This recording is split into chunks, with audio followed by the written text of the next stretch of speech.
অভিষেকের উপর হামলার প্রতিবাদে বিক্ষোভ আসানসোলে।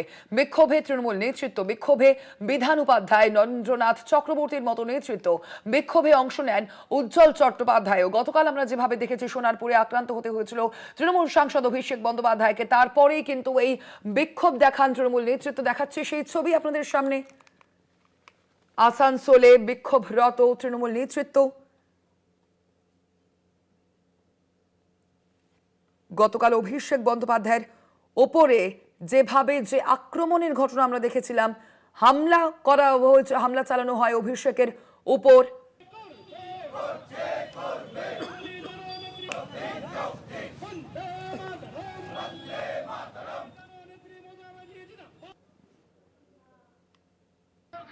তারপরেই আজ তৃণমূল নেতৃত্ব তারা ইতিমধ্যেই বিক্ষোভ প্রদর্শন করছেন। আসানসোলের এই ছবি দেখাচ্ছি আপনাদের সামনে।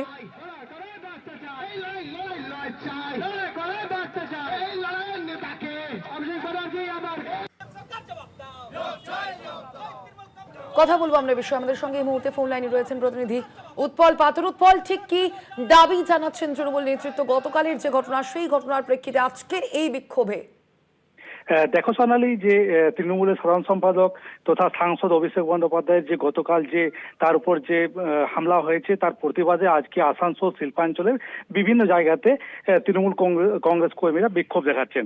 সেই ছবি দেখা গেল যে আসানসোলের জন্য কোর্টমোড় সংলগ্ন এলাকায়, সেখানে পশ্চিম বর্ধমান জেলা তৃণমূল সভাপতি নরেন চক্রবর্তী, বারাবণী বিধানসভার প্রাক্তন বিধায়ক বিধান উপাধ্যায় সহ অন্যান্য নেতৃত্ব যেমন সেখানে রাস্তায় বসে তারা বিক্ষোভ করেন।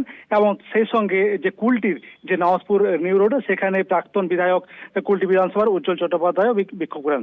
তাদের দাবি যে এভাবে যে বর্বরচিত যে হামলা হয়েছে অভিষেক বন্দ্যোপাধ্যায়ের উপর, এবং দোষীদের ইতিমধ্যে গ্রেপ্তারের দাবি জানিয়েছেন। এবং এই যে ঝামেলা বা এই যে অত্যাচার করছে, এটা দীর্ঘ বছর ধরে দেখা যায়নি, তাই তারা গ্রেপ্তারের দাবি জানিয়ে তারা এই বিক্ষোভ সমাবেশে সামিল হয়েছেন। সোনালী, ধন্যবাদ তোমায় উৎপল।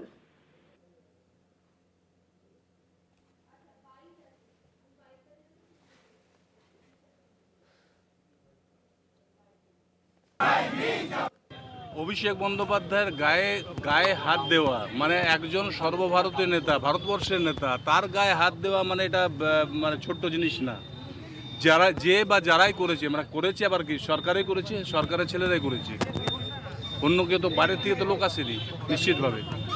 তো যারা করছে তাদের গ্রেপ্তারের দাবিতে, এবং এই ধরনের অন্যায় অত্যাচার যাতে আগামী দিনে না হয় তার জন্য সরকারকে, পুলিশ প্রশাসনকে দেখা উচিত। পশ্চিমবঙ্গের গণতন্ত্র নেই, যেখানে নেতারা মার খাচ্ছে, কর্মীরা মার খাচ্ছে। এখানে কি পশ্চিমবঙ্গের মানুষ কি ভরসা নিয়ে এই সরকারকে নিয়ে এসছে, এটাই দেখার। সারা বাংলা জুড়ে যেভাবে ভরসা আউট, ভয়হীন, বাংলা ভয় পেয়ে গেছে। আজ অভিষেক ব্যানার্জির মতো এমপি, তিনি আমাদের দলীয় কর্মী, তার বাড়ি সোনারপুরে দেখা করতে গেছে, তার উপর এত বর্বরচিত কাপুরুষিত আক্রমণ, তাকে মাটিতে ফেলে মারধর, বাংলার মানুষ দেখেনি। তাই আমরা জানাতে চাই যে বাংলার মানুষ কিন্তু সব দেখছে।